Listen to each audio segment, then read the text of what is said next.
Long Day's Journey into Night. By Eugene O'Neill. Long Day's Journey into Night is a tragedy play in 4 acts. Written by American playwright Eugene O'Neill in 1941. First published in 1956. The play is widely considered to be his magnum opus, and one of the finest American plays of the 20th century. O'Neill posthumously received the 1957 Pulitzer Prize for Drama for Long Day's Journey into Night. The work concerns the Tyrone family, consisting of parents James and Mary and their sons Edmund and Jamie. The long day refers to the setting of the play, which takes place during one day. The play is semi-autobiographical. Outline. The play takes place on a single day in August 1912. From around 8:30 a.m. to midnight. The setting is the seaside Connecticut home of the Tyrones. Monte Cristo Cottage. The 4 main characters are the semi-autobiographical representations of O'Neill himself, his older brother, and their parents.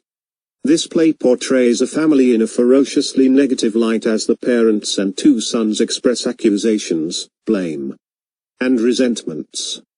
Qualities that are often paired with pathetic and self-defeating attempts at affection, encouragement, tenderness, and yearnings for things to be otherwise. The pain of this family is made worse by their depth of self-understanding and self-analysis, combined with a brutal honesty, as they see it, and an ability to boldly express themselves. The story deals with the mother's addiction to morphine, the family's addiction to whiskey, the father's miserliness, the older brother's licentiousness, and younger brother's illness. Act 1. Living room of the Tyrones' summer home. 8:30 a.m. on a day in August, 1912. James Tyrone is a 65-year-old actor who had long ago bought a vehicle play for himself and had established his reputation based on this one role with which he had toured for years.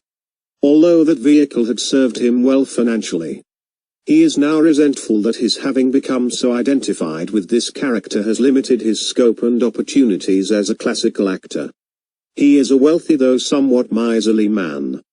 His money is all tied up in property which he hangs on to in spite of impending financial hardship. His dress and appearance are showing signs of his strained financial circumstances. But he retains many of the mixed affectations of a classical actor in spite of his shabby attire. His wife Mary has recently returned from treatment for morphine addiction and has put on some much-needed weight as a result. She is looking much healthier than the family has been accustomed to, and they remark frequently on her improved appearance.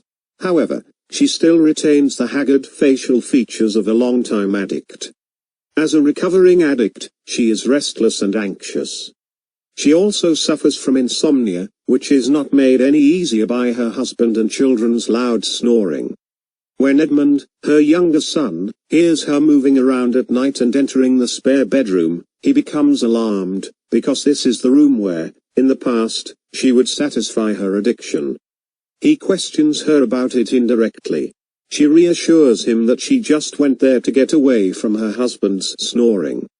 In addition to Mary's problems, the family is worried about Edmund's coughing.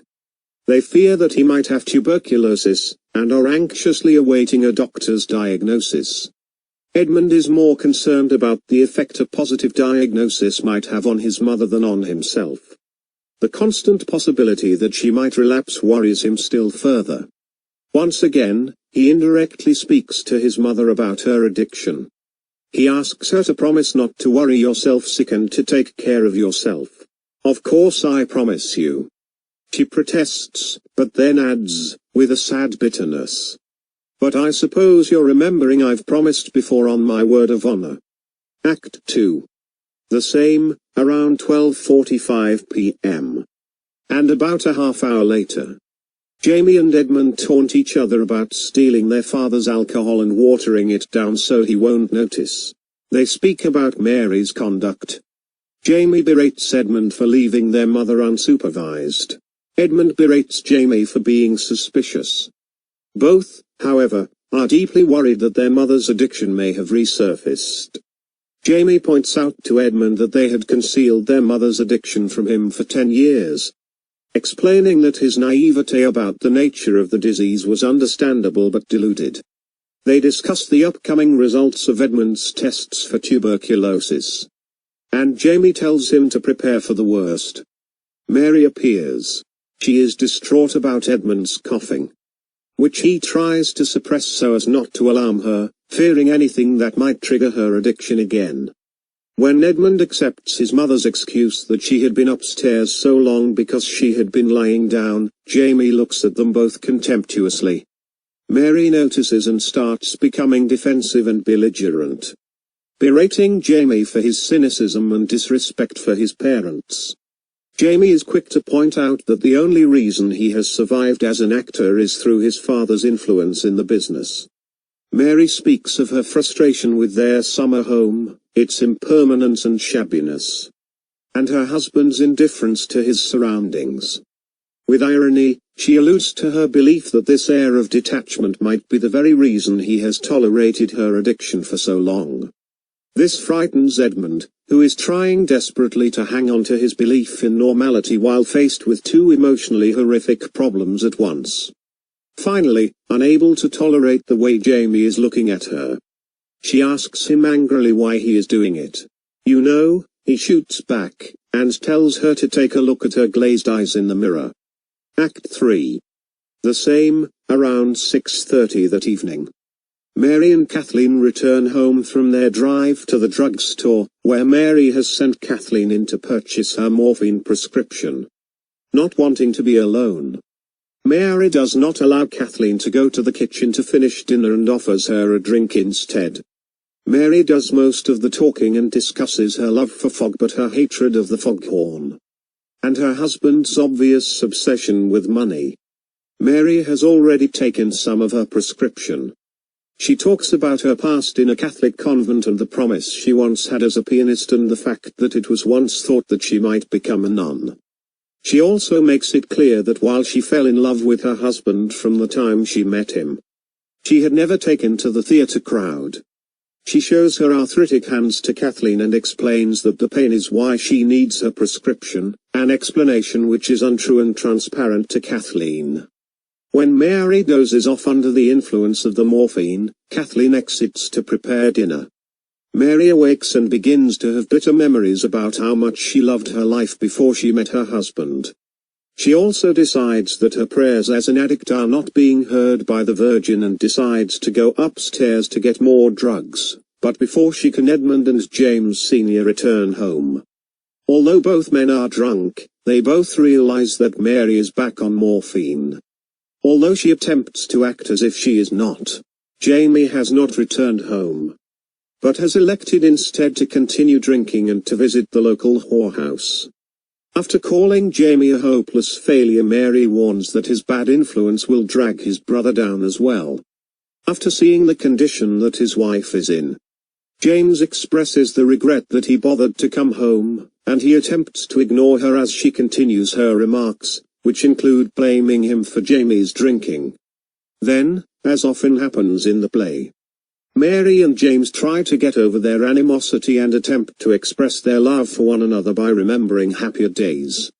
When James goes to the basement to get another bottle of whiskey, Mary continues to talk with Edmund. When Edmund reveals that he has consumption, Mary refuses to believe it, and attempts to discredit Dr. Hardy, due to her inability to face the reality and severity of the situation. She accuses Edmund of attempting to get more attention by blowing everything out of proportion. In retaliation, Edmund reminds his mother that her own father died of consumption. And then, before exiting, he adds how difficult it is to have a dope fiend for a mother.